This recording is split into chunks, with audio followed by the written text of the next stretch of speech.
নবম শ্রেণীর অধ্যায় 12-এর অন্তর্গত ক্ষেত্রফল সংক্রান্ত উপপাদ্যটি হলো আজকের আমাদের পড়ার বিষয়। তো প্রথম যে উপপাদ্যটি রয়েছে সেটি হলো, যে সকল সামান্তরিক একই ভূমি ও একই সমান্তরাল সরলরেখা যুগলের মধ্যে অবস্থিত তাদের ক্ষেত্রফল সমান। তা চিত্রে ধরি, পেন দিয়ে চিত্রাঙ্কন করছি যাতে তোমাদের বুঝতে সুবিধা হয়।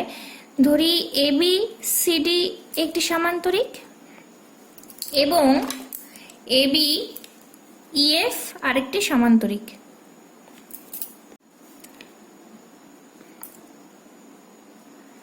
এবার সামান্তরিক এবিসিডি ও সামান্তরিক এবিইএফ একই ভূমি এবি ও একই সমান্তরাল যুগল এবি ও ডি এর মধ্যে অবস্থিত।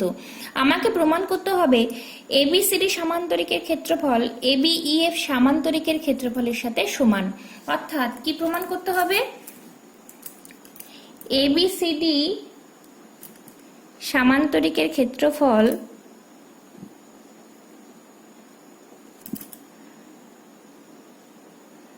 ইকুয়াল টু এবি ইএফ সামান্তরিকের ক্ষেত্রফল।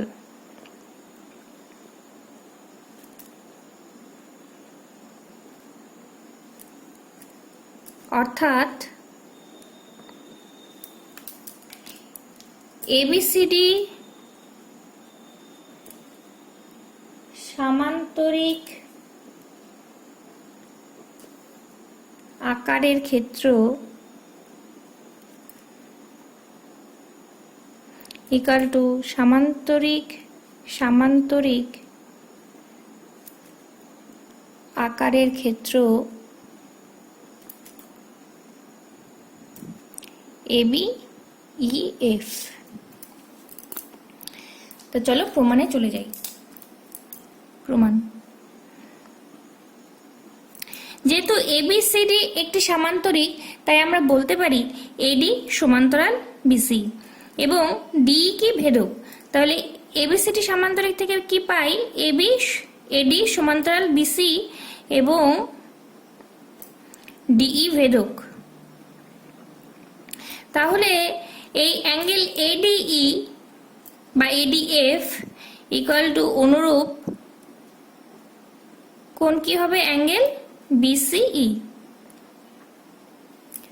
আবার এবি ইএফ একটি সামান্তরিক তাই এফ সমান্তরাল বি এবং ডিই কি ভেদক। তাই বলতে পারি কি অ্যাঙ্গেল এএফডি ইকুয়াল টু অনুরূপ অ্যাঙ্গেল বিইসি।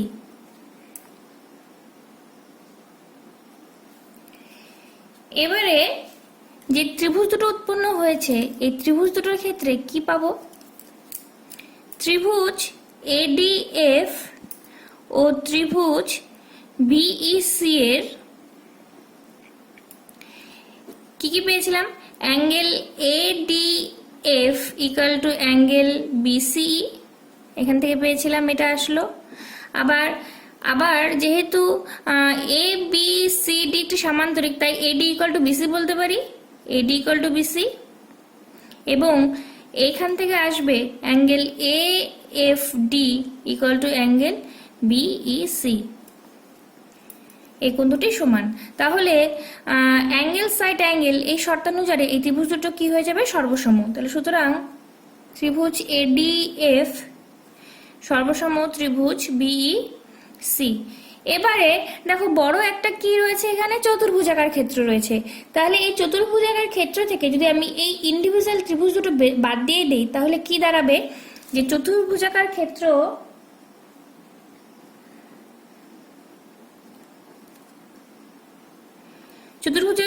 কি এবিইডি মাইনাস, যদি আমি এই ত্রিভুজটা বাদ দিই, ত্রিভুজ এডিএফ। আবার চতুর্ভুজাকার ক্ষেত্র এটা ইকুয়াল টু হবে কার সাথে? চতুর্ভুজাকার ক্ষেত্র এবি ইডি থেকে যদি আমি ত্রিভুজ বিই সি এই ত্রিভুজটা বাদ দিয়ে দিই বিই সি। তাহলে কি পাবো দেখি, কারণ এই যেহেতু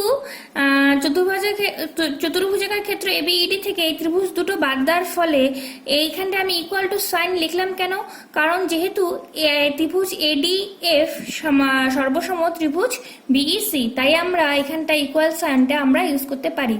এবার চতুর্ভুজাকার ক্ষেত্র এবিইডি থেকে এই যে টোটালটার থেকে যদি আমি এডিএফ এটা বাদ দিয়ে দেই তাহলে কি পড়ে থাকবে, সামান্তরিক এবি ইসি ইএফ পড়ে থাকবে, সামান্তরিক এবি ইএফ। তাহলে এখান থেকে কি পাবো, সামান্তরিক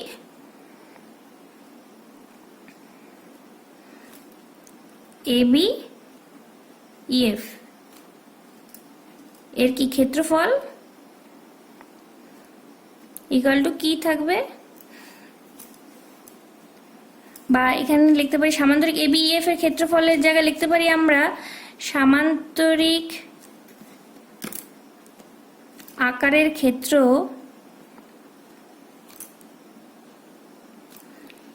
এবি ইএফ। এটার বদলে আমরা এটাই লিখলে মোর বেটার হয়। তাই সামান্তরিক আকারের ক্ষেত্র এবি ইএফ ইকুয়াল টু কি হবে, চতুর্ভুজাকার ক্ষেত্র এবিইডি থেকে যদি আমি ত্রিভুজ বিইসি বাদ দিয়ে দিই তাহলে কি পড়ে থাকবে, ত্রিভুজ বিইসি বাদ দিলে পড়ে থাকবে এবিসিডি, এটা বাদ দিয়ে দিলাম, পড়ে থাকলো কি এবিসিডি। তাহলে ইকুয়াল টু কি থাকে, সামান্তরিক আকার ক্ষেত্র পড়ে থাকবে কি, সামান্তরিক আকার ক্ষেত্র আকারের ক্ষেত্র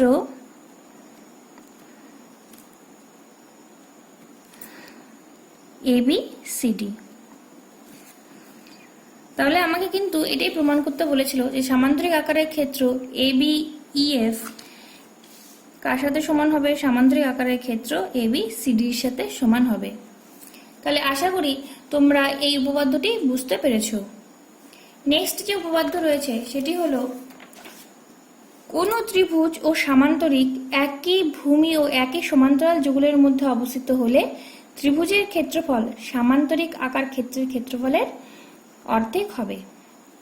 তাহলে ছবিটা এঁকে নেই।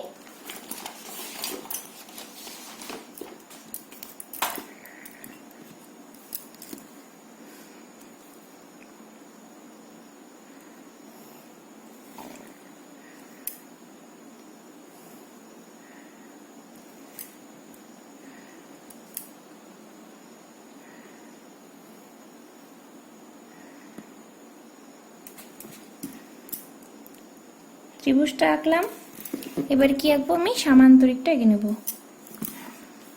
সমান্তরাল সরলরেখাটা এঁকে নিলে সুবিধা হয়।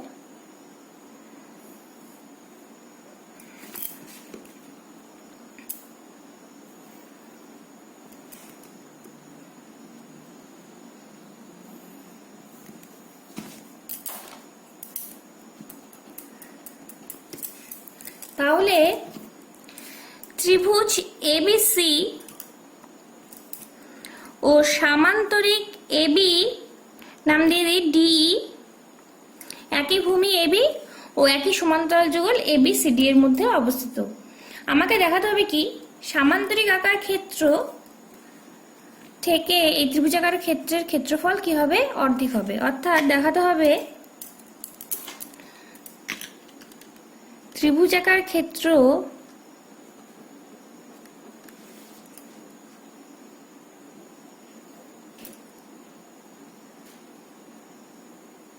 ত্রিভুজাকার ক্ষেত্রের ক্ষেত্রফল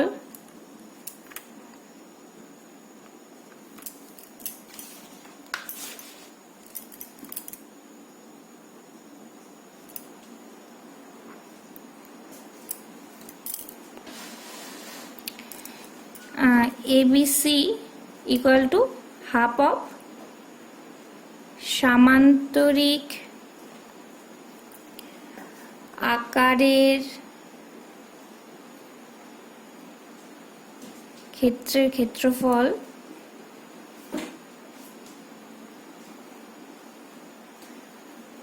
half of ABDE, half of ABDE সামান্তরিক আকারের ক্ষেত্রের ক্ষেত্রফল, এটা আমাকে দেখাতে হবে। অর্থাৎ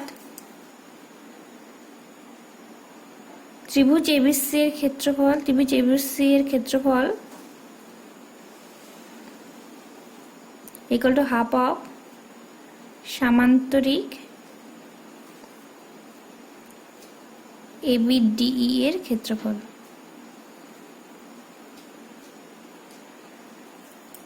তার জন্য আমরা একটি চিত্র অঙ্কন করে নিই। BC এর সমান্তরাল সরলরেখা অঙ্কন করব।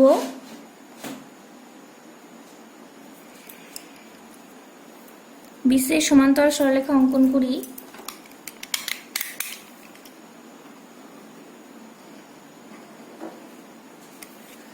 যা বর্ধিত DC কে F বিন্দুতে ছেদ করবে।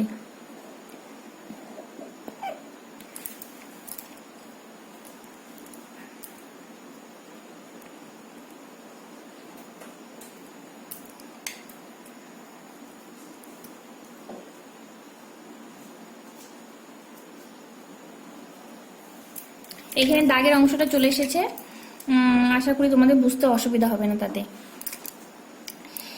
এবারে প্রমাণে চলে যাই। প্রমাণ,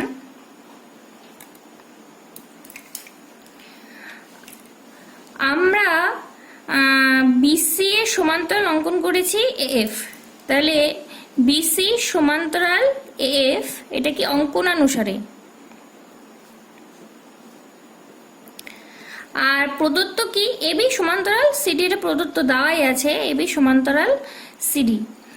এবারে দেখো তো ভালো করে লক্ষ্য করে, ABCF সামান্তরিক ও ABDE সামান্তরিক, সামান্তরিক ABCF ও সামান্তরিক ABDE একই ভূমি AB এবং একই সমান্তরাল যুগল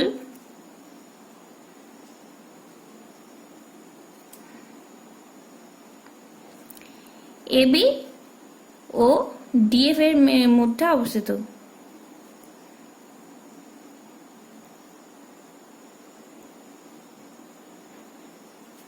তাহলে আমরা আগের উপপাদ্য থেকে বলতে পারি সামান্তরিক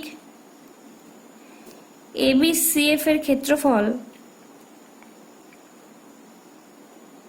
ইকুয়াল টু সামান্তরিক ABDE এর ক্ষেত্রফল।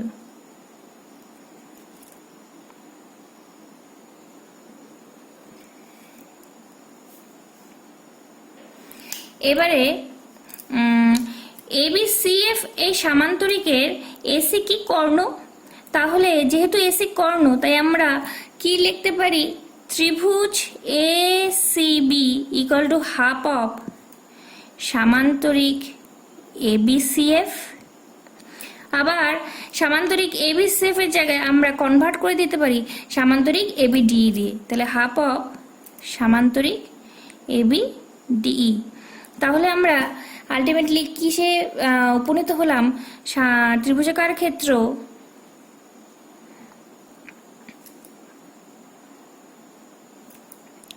ACB এর ক্ষেত্রফল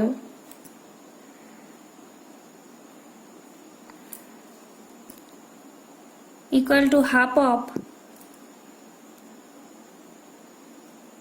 সামান্তরিক আকারের